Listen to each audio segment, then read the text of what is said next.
Bollywood silver screen presenting mission impossible part 1। कहानी की शुरुआत में दिखाते हैं कि एक खुफिया जासूसी ऑर्गेनाइजेशन है जिसका नाम है CIA और CIA का एजेंट अपनी ऑर्गेनाइजेशन से एक गुप्त लिस्ट चुराता है और इस एजेंट का नाम है एलेक्जेंडर। अब इसने जो लिस्ट चुराई है उसमें बहुत सारे एजेंट्स के बदले हुए नाम हैं और इसी लिस्ट का एक और हिस्सा है जिसमें एजेंट्स के बदले हुए नामों के आगे उनका असली नाम और उनकी डिटेल्स लिखी हुई है। और इस दूसरे हिस्से को एलेक्जेंडर कल रात को चुराने का प्लान बनाता है और अगर उसने ये चुरा लिया तो वो इन्हें किसी भी अंडरवर्ल्ड या टेररिस्ट ग्रुप को बेच सकता है जो CIA के एजेंट्स को मारना चाहते हैं। अब जब CIA को ये बात पता चल जाती है कि एलेक्जेंडर का लिस्ट का दूसरा हिस्सा चुराने की कोशिश करेगा तो CIA इस काम की जिम्मेवारी जिम और उसकी टीम को देते हैं। जिम अपनी टीम को बताता है कि ये एक सिंपल मिशन है, हमें चोरी के दौरान सबूत के लिए एलेक्जेंडर की फोटोज खींचनी होगी और एलेक्जेंडर जिसे वो लिस्ट देगा उसे और एलेक्जेंडर को गिरफ्तार करना होगा।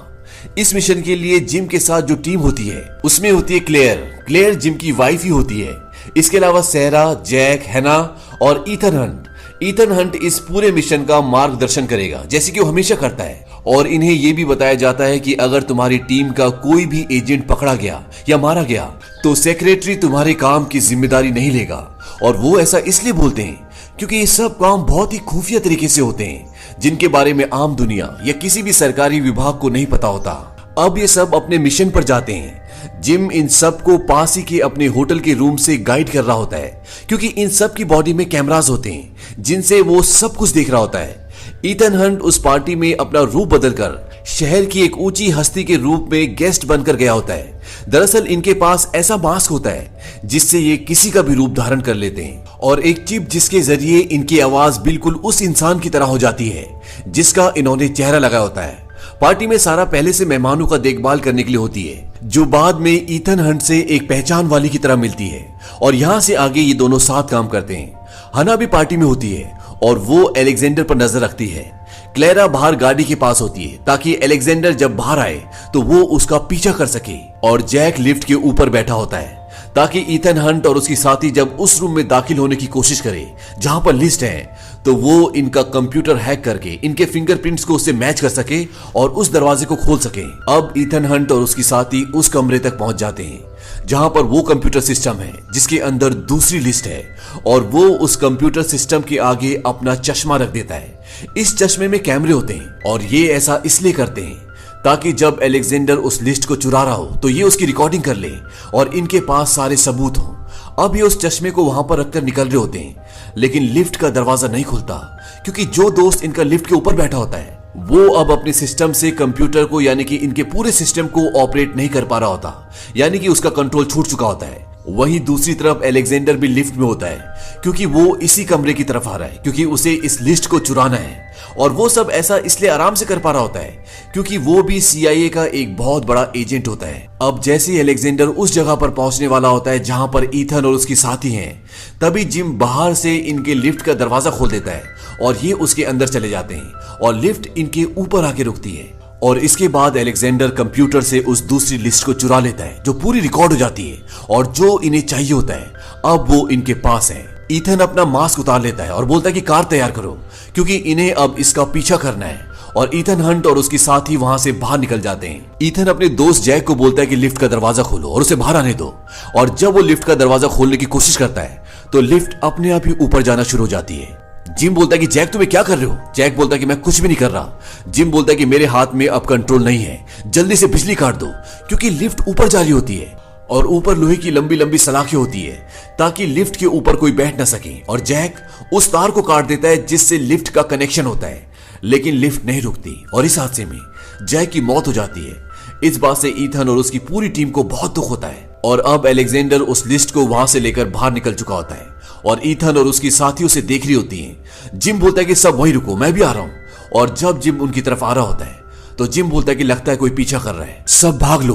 लेकिन ईथन ऐसा करने से मना करता है। वो कहता है कि हमें वो लिस्ट वो डिस्क किसी भी हालत में हासिल करनी होगी और वो अपनी साथी सारा को बोलता है कि तुम इस पर नजर रखो और वो जिम की तरफ बढ़ता है क्योंकि जिम भी इन्हीं की तरफ आ रहा होता है। जिम बोलता है कि ये मेरे ऑर्डर है, सबको भागना होगा, हमें कोई ट्रेस कर रहा है। और जब ईथन जिम के पास पहुंचने वाला होता है तभी गोलियों की आवाज आती है और उसे अपने हाथ की घड़ी के कैमरे में दिखता है कि जिम को किसी ने गोली मार दी है और वो ब्रिज से नीचे पानी में गिर जाता है। और जब ईथन भागता हुआ वहां पर पहुंचता है तो वो देखता है कि ब्रिज में चारों तरफ कोई भी नहीं होता। इसके बाद वो सारा को अपने हाथ पे बंधी हुई घड़ी से जिससे कम्युनिकेशन करते हैं उससे ये कहता है कि भाग लो, लेकिन अब इनका कम्युनिकेशन टूट चुका है और वो सारों को बचाने के लिए भागता है। लेकिन क्लेरा जो अपनी गाड़ी में बैठी होती है उसकी गाड़ी में एक बॉम्ब ब्लास्ट होता है और वो भी इस हादसे में मर जाती है। वहीं ये दिखाते हैं कि सारा अभी भी अलेक्जेंडर का पीछा कर रही होती है और अलेक्जेंडर एक सुनसान जगह पर होता है। तभी जब वो एक लोहे की रेलिंग से बने हुए गेट के पास पहुंचता है तो उसका कोई हाथ खींचता है और जब सारा वहां पर जाती है तो वो आदमी उसका खून कर रहा होता है। और अब भागते हुए ईथन हंट भी वहां पहुंच जाता है और जब वो उस जगह पर जाता है जहां पर अलेक्जेंडर और सारा होते हैं तो वो देखता है कि अलेक्जेंडर मर चुका है और उसके पास वो लिस्ट नहीं होती जिसके लिए पूरा मिशन होता है। और सारा को भी किसी ने चाकू मार दिया होता है। वो सारा का चाकू निकालता है लेकिन सारा बच नहीं पाती और तब तक वहां पर पुलिस आ जाती है। और अब जिस तरह की सिचुएशन है, जिस तरह की हालात हैं, इससे यही लगता है कि ईथन हंट ने सारा का और अलेक्जेंडर का खून किया है, इसीलिए उसे उस जगह से अपनी जान बचाकर भागना पड़ता है। ईथन हंट ने अपनी पूरी टीम को इस मिशन में खो दिया है। वो बहुत परेशान है और उसी परेशानी में वो एक टेलीफोन बूथ से अपने सीनियर को कॉल करता है और उसका सीनियर उसे एक रेस्टोरेंट में बुलाता है। ईथन हंट वहां पर जाता है। उसका सीनियर उसे बोलता है कि हमने तुम्हें इस देश से निकालने का पूरा इंतजाम कर लिया है, आज रात को तुम यहां से निकल जाना। ईथन हंट बोलता है कि पहले मैं ये जानना चाहता हूं कि वहां पर हमारी ऑर्गेनाइजेशन की दूसरी टीम क्या कर रही थी। दरअसल जब ये ऑपरेशन कर रहे होते हैं तो वहां पर एक और टीम होती है जो कि इन्हीं की ऑर्गेनाइजेशन की होती है।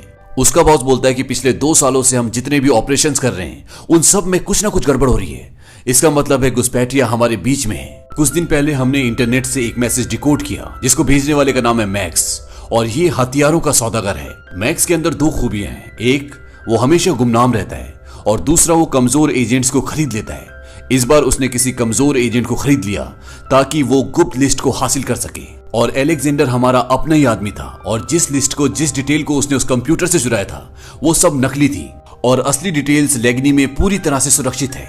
और ईथन हंट, जैसा कि इस ऑपरेशन में सब मर गए और तुम ही बचे हो और तुम्हारे अकाउंट में अचानक से $1.25 लाख भी आ गए, तो इससे पता चलता है कि वो गद्दार तुम ही हो। अब ईथन हंट पूरा खेल समझ जाता है। दरअसल ये ऑपरेशन गद्दार को पकड़ने के लिए किया होता है और सारे सबूत ईथन हंट के खिलाफ है और उसकी ऑर्गेनाइजेशन को यह लगता है कि ईथन हंट ही वो गद्दार है। ईथन हंट के पास एक च्युइंगम होती है जो कि असल में एक बॉम्ब होता है और वो उस च्युइंगम को वहां पर एक बहुत बड़े एक्वेरियम पे चिपका देता है और जैसे ही उसमें ब्लास्ट होता है वहां से बहुत सारा पानी निकलता है और ईथन हंट उस जगह से अपनी जान बचाकर भाग जाता है। इसके बाद वो उस जगह पर आता है जहां से इन सब ने इस पूरे ऑपरेशन का प्लान बनाया था और जहां से जिम इन सब को ऑपरेट कर रहा था। वहां आने के बाद ईथन को याद आता है कि जिसने ये गुप्त लिस्ट चुराने का प्लान बनाया था उसका नाम मैक्स है और उसने इस ऑपरेशन का नाम जॉब 314 रखा था। ईथन हंट कंप्यूटर में ये नाम सर्च करने की कोशिश करता है पर उसे कुछ भी इंफॉर्मेशन नहीं मिलती। तभी उसकी नजर सामने पड़ी एक बाइबल पर पड़ती है और उसे एहसास होता है कि जॉब 314 यानी कि जॉब 314 बाइबल का एक वर्स है और वो जब max@314 आईडी मेल करता है तो मेल चला जाता है। हंट उस मेल में लिखता है कि माल नकली और खतरनाक है, उसे इस्तेमाल मत करना, बातचीत के लिए हमारी मुलाकात जरूरी है। और मेल डिलीवर हो जाता है। अब हंट को किसी के कदमों की आहट सुनाई देती है और वहां पर क्लेयर आती है और हंट उस पर गन तान देता है। वो कहता है कि मैंने तुम्हें देखा था, जिस कार में तुम बैठी थी उसमें ब्लास्ट हुआ था, तुम बच कैसे गई। दरअसल ईथन को उस पर शक होता है पर क्लेयर उसे यकीन दिला देती है कि वो सच बोल रही है। ईथन उसे बताता है कि मैं सस्पेंड हो गया, पता नहीं मेरे अकाउंट में $1.25 लाख कहां से आ गए और मेरे ऊपर गद्दारी का और अपनी पूरी टीम के कत्ल का इल्जाम है और अब मैं असली गुप्त लिस्ट हासिल करूंगा। तब उस गद्दार को, जिसका नाम जॉब है, मेरे सामने आना ही पड़ेगा जिसने ये सब षड्यंत्र उस गुप्त लिस्ट के लिए रचा है। और जब ये सब बात कर रहे होते तभी ईथन को उस मेल का रिप्लाई आता है जो उसने अभी मैक्स को किया था।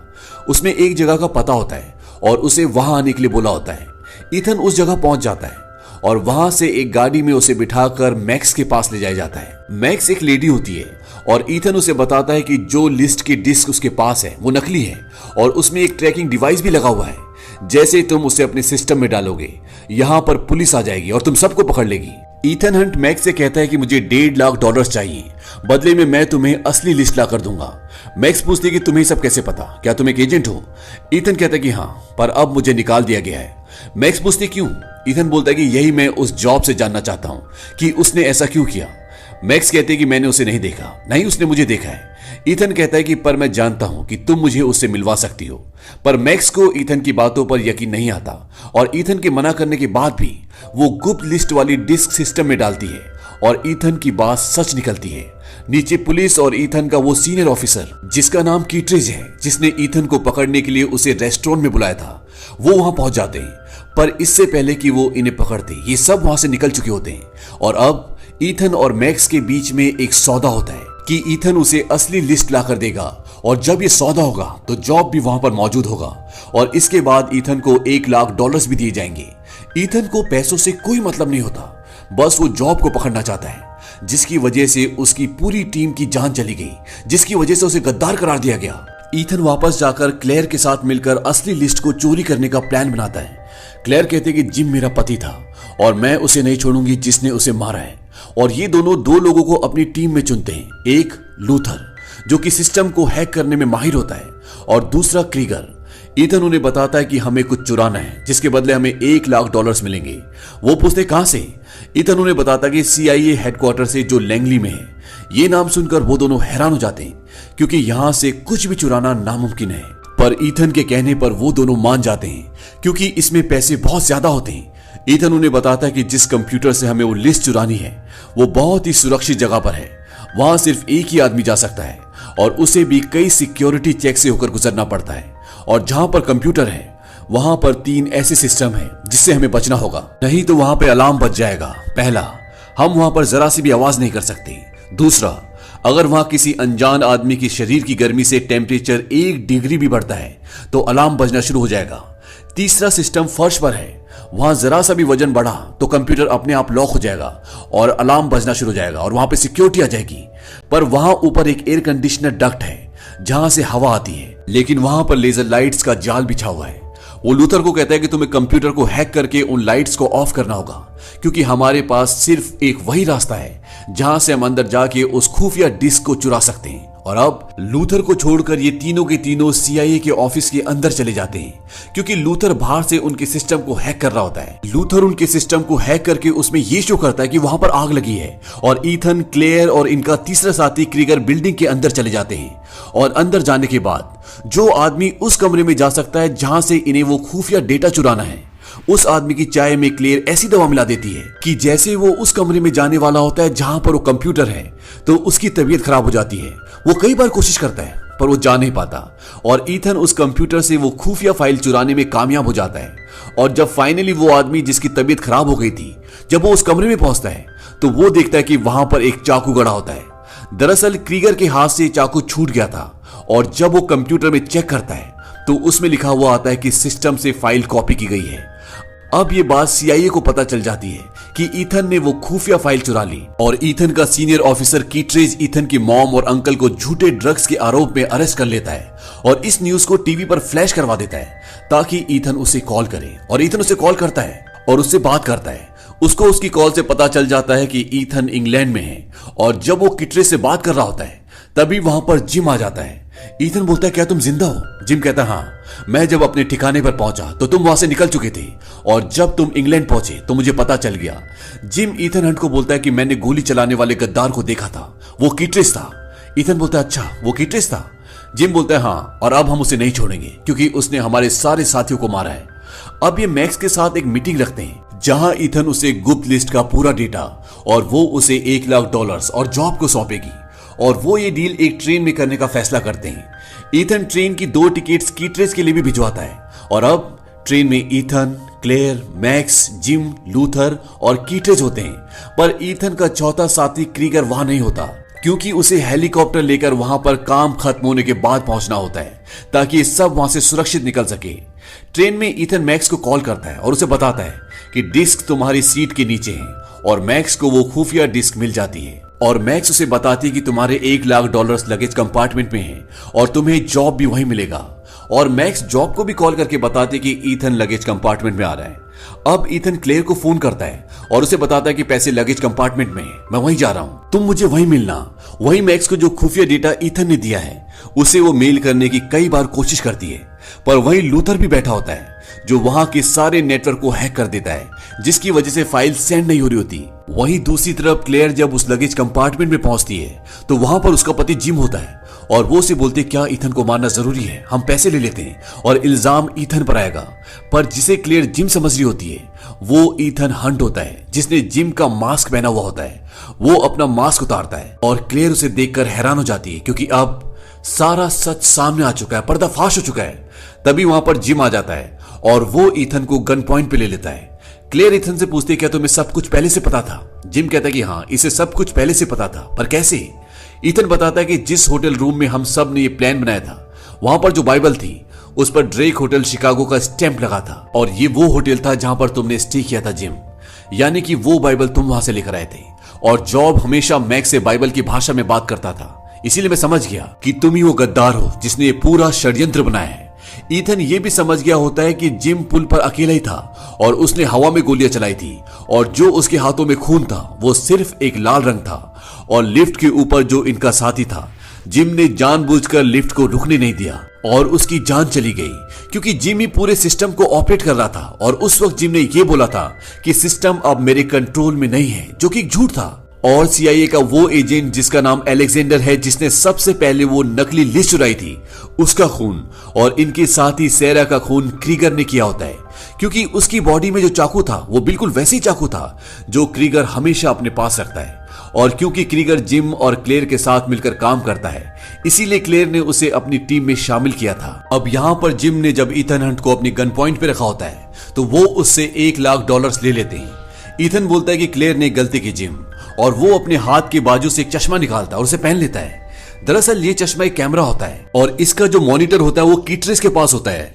दरअसल ईथन ने टिकट के साथ उसे ये मॉनिटर भी भेजा होता है और जब वो चश्मा पहन लेता है तो कीट्रेस उसे देख लेता है कि जिम जिंदा है।